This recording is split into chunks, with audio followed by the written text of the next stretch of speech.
everyone. Thanks for joining the call. Brian Fallon will kick us off. Hi, everyone. It's Brian Fallon. We're joined today by our campaign chairman, John Podesta, and our campaign manager, Robbie Mook, to respond to the extraordinary step that has come under such severe criticism with respect to Director Comey's letter that was sent to Capitol Hill yesterday. So, John, can you kick us off? Yeah, Brian already gave the context, the extraordinary letter that was long on innuendo and short on facts that Director Comey sent yesterday to 8 Republican committee chairs. 24 hours after that letter was sent, we have no real explanation of why Director Comey decided to send that letter to congressional leaders. In fact, the more information that's come out, the more overblown this all seems and the more concern it creates about Director Comey's actions. For starters, it seems clear that some of the initial characterizations of the FBI's actions were inaccurate, despite initial reporting that the letter amounted to a quote-unquote reopening of the investigation concluded last July. It seems that that is not at all the case. That notion was pushed, of course, by Congressman Jason Chaffetz. It's not surprising that Congressman Chaffetz would take the opportunity to distort the facts to mount an attack on Hillary Clinton. This is someone who has already promised to launch years of new Hillary Clinton investigations when she's president. Even conservative columnist Jennifer Rubin said earlier this week that Chaffetz has undermined his own legitimacy and that he was, quote, obsessed with finding something, anything, to hang around Hillary Clinton's neck. So while some initially ran with the notion that an investigation was being reopened, those were Chaffetz's words, not Comey's, and outlets have already walked back this claim. But this is exactly the problem that Director Comey has created with sending of his letter just 11 days out from the presidential election. By providing selective information, he's allowed partisans to distort and exaggerate in order to inflict maximum political damage, and no one can separate what is true from what is not because Comey has not been forthcoming with the facts. What little Comey has told us makes it hard to understand why this step was warranted at all. For instance, he says, quote, the FBI cannot yet assess whether or not this material may even be significant, unquote. And the reporting that has surfaced in the hour since his letter surfaced create even more confusion about why Comey would have raised this on the eve of the election. NBC has reported from law enforcement sources that the emails in question were never withheld by Hillary Clinton or the Clinton campaign. NBC reported that the emails in question did not come from Clinton's server at all. That has now been corroborated by a slew of other news outlets. And according to the Los Angeles Times, Clinton did not even personally send or receive any of the emails in question. Reports indicate that many of these emails are likely duplicates of ones that have already been turned over and reviewed by the Bureau in its investigation last July. It's in fact entirely possible all the emails in question are just that, duplicates. So that's what we've learned from reporting in the wake of Director Comey's message to congressional leaders. So just to recap and to put this in perspective, there's no evidence of wrongdoing, no charge of wrongdoing, no indication that this is even about Hillary. In fact, there are reports that the emails they want to look at are duplicates of things they already have and aren't even from or to Hillary. Even Director Comey said this may not be significant. If that's all true, it's hard to see how this amounts to anything, and we're not going to be distracted, and Hillary's not going to be distracted in the final days of this election over nothing. But we shouldn't be forced to get this information from second and third-hand sources, from leaks from law enforcement and FBI sources. Director Comey was the one who decided to take this unprecedented step. We now learned against the advice of senior Justice Department officials who told him it was against longstanding department policy from Democratic and Republican administrations. Director Comey was the one who wrote a letter that was light on facts, heavy on innuendo, knowing full well what Republicans in Congress would do with it. It's now up to him, who owes the public answers to the questions that are now on the table. and we're calling on him to come forward and give those answers to the American public. So with that, let me turn it over to our campaign manager, Robbie Mook. Well, thank you, John. And this is a very concerning situation. As John explained, the more information that comes out, the more overblown this entire situation seems to be. That in turn has raised more questions about Director Comey from his colleagues in law enforcement circles to take this extraordinary step 11 days out from the presidential election. Just this morning, there is a startling report in the Washington Post saying that senior Justice Department officials warned Director Comey not to do this, and that it was inconsistent with the practices of the department. He was apparently told that, quote, "We do not comment on an ongoing investigation, and we don't take steps that will be viewed as influencing an election," end quote, according to one justice official who spoke to the Post. And as a result of this, Comey has come under considerable pressure from not just Democrats, but also Republicans and legal experts alike. The Washington Post amplifies this point.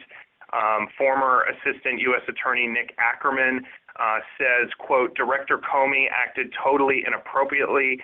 He has no business writing to Congress about supposed new emails that neither he nor anyone in the FBI had ever reviewed.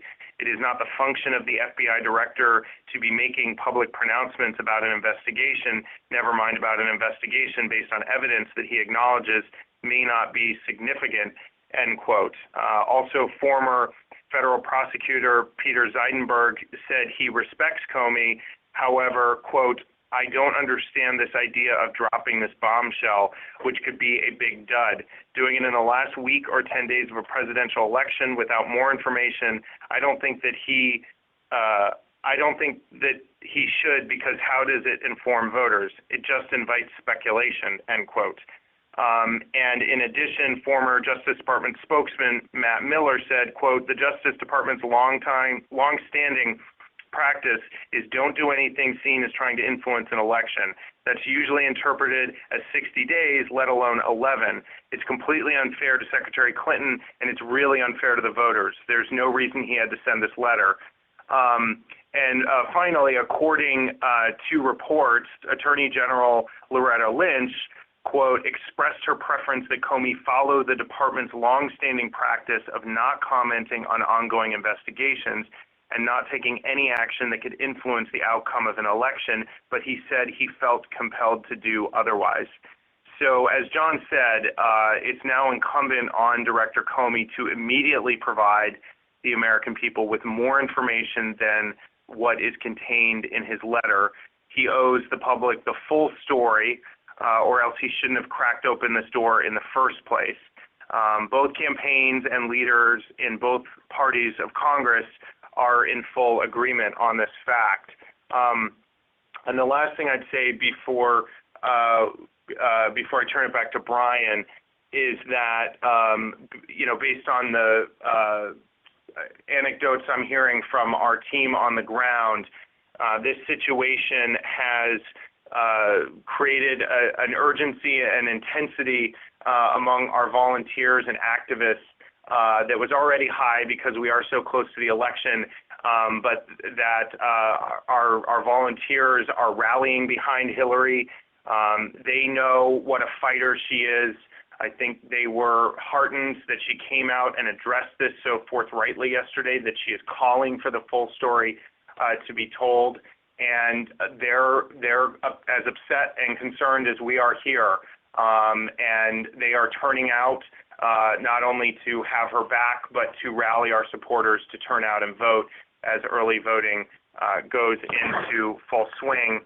And we're not just seeing this in our offices on the ground, but also in our online in the online space as well.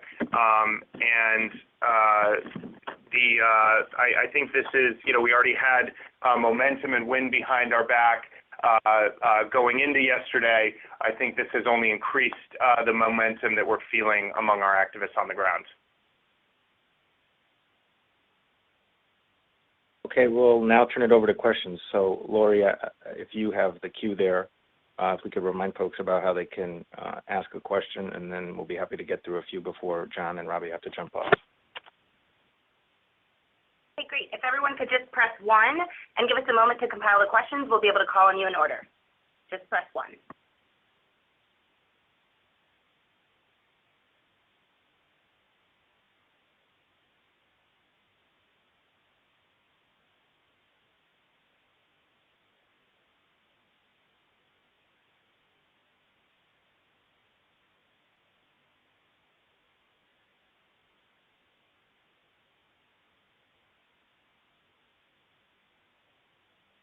Wagner, Washington Post, you have a question?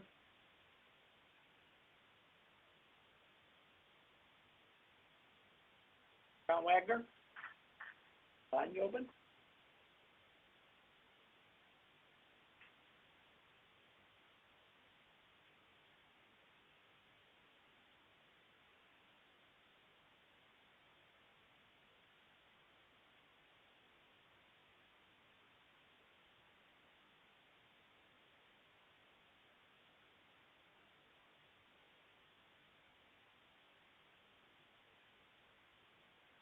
Tucker, you have a question?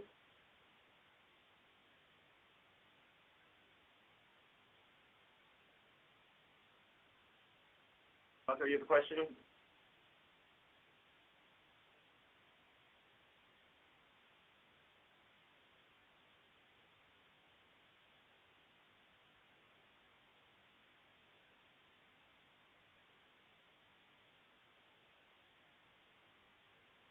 Kelly O'Donnell, do you have a question?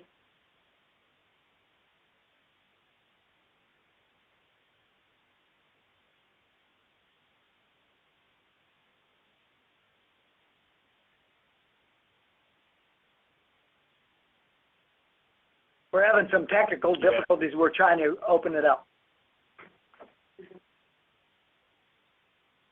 Somebody else, is any line open? Is Brian's line open? I think.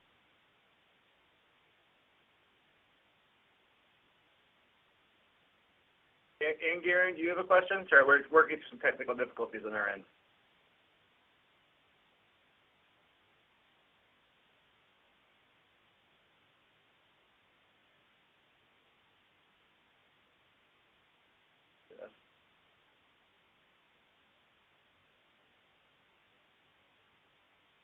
Margaret Towles, do you have a question? Hi, yes. Can you hear me? Yes. We made Yes? it work. Yay! Yes, Okay. we can hear you. Okay, so I'll try to kick it up. What I wanted to know is why wasn't this computer or whatever the thing is already turned over? Was that just sort of like inadvertent? You thought you turned everything over and you hadn't, or why was it that this new thing has been discovered? And are you pretty confident that you have already read every email from Huma, from Secretary Clinton, that might be pertinent to any investigation whatsoever? And just real quickly, I know there's a couple groups have called on Huma Abedin to resign. I just want to get on the record that there's no intention that she would do that. Thanks. Let me start by saying that Huma completely and voluntarily complied with and cooperated with the investigation. She sat for hours-long interview. She turned over and went through with her lawyers all the emails that might even possibly be relevant and turned those over to the State Department and to the investigators. So I think there's absolutely nothing that she's done that we think calls into question anything that she's done with respect to this investigation. She's been fully cooperative. And of course stand behind her. You asked a question that I think you should direct to Director Comey. We don't know. He said that this is email from a separate investigation. He owes it to the American people to explain what he's talking about. As far as we know, everything that we had in her possession, of course, and in other actors' possessions was reviewed and turned over to appropriate authorities. Okay, next question. question is Laura Meckler. If you have a question, your line is open.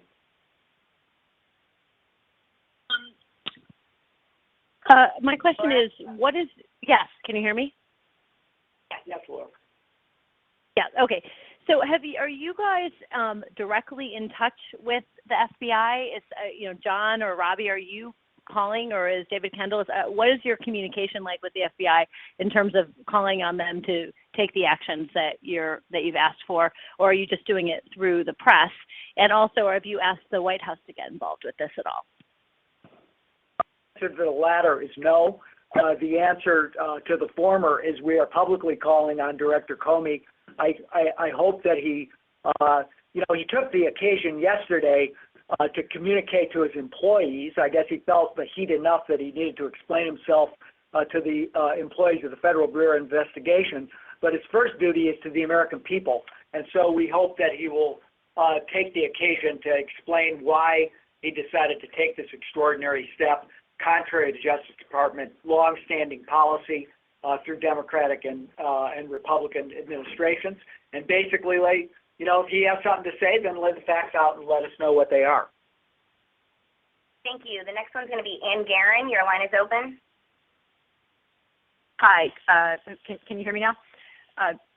This is just wanted to ask directly whether you believe there's partisan intent in what Director Comey did, and whether, if she's elected, Hillary Clinton would retain him in his current position. I think that we are not charging him with anything other than taking an unprecedented step for which he owes the American public an explanation. The questions about his motivation are better directed to him, not to us. Okay, thank you. And we have Alex Seiswald. Your line is open. Hey, thanks for doing the call. Could you just run through a little bit more about what you think the political impact of this will be? You said volunteers are more excited, but since you are saying this is a major unprecedented step, what kind of impact could it have on the election, in these last final days? Well, first of all, and Secretary Clinton said this yesterday, this issue has been vetted for some time now, and so I think voters are clear. They understand the issue, and they've already factored it into their decision making. So we don't see it as changing the landscape. What in terms of undecided or persuadable voters, what we are seeing, as I said, is a growing intensity among our supporters, both online and out in the field. This weekend is one of our biggest mobilization weekends. Early voting is going to spike this weekend, and we are seeing people rallying behind Hillary and showing up in our offices ready as ever they were before to go out and urge our people to get to the polls and not let Donald Trump and the Republicans on the Hill who've been trying to bully the FBI have their way. Okay, thank you for that question. And we have time for one more, and we'll do Jeff Zeleny. Your line is open. Hey, guys. I wonder if you could clarify the comments that Secretary Clinton made last night. She said the letter was originally sent to Republicans. Do you think she misspoke because, as you know, the protocol for sending a letter to the Hill is to send to chairman and then a carbon copy ranking members. Would you like to amend what she said, or do you believe that she was speaking correctly? I think she had seen the front face of the letter, which was addressed to the 8 members, and Chaffetz took, I'm not sure how many nanoseconds in order to release it to the public and try to spin it. So I think that's what she was reflecting. But I think the letter itself, as has been noted, was CC'd to the Democratic ranking members. It's been the Republican members who have, of course, been browbeating the director and the career staff of the FBI into going further, reopening the investigation, etc. So I think that as I said, she took a look at the front page of the letter. It was addressed to them, and I think that was her reference. But as has been noted, it was CC'd and transmitted to ranking Democrats as well. Okay. And with that, thank you so much for joining. Apologies for the technical difficulties, and you know how to get in touch with us if you have any further questions. Thank you.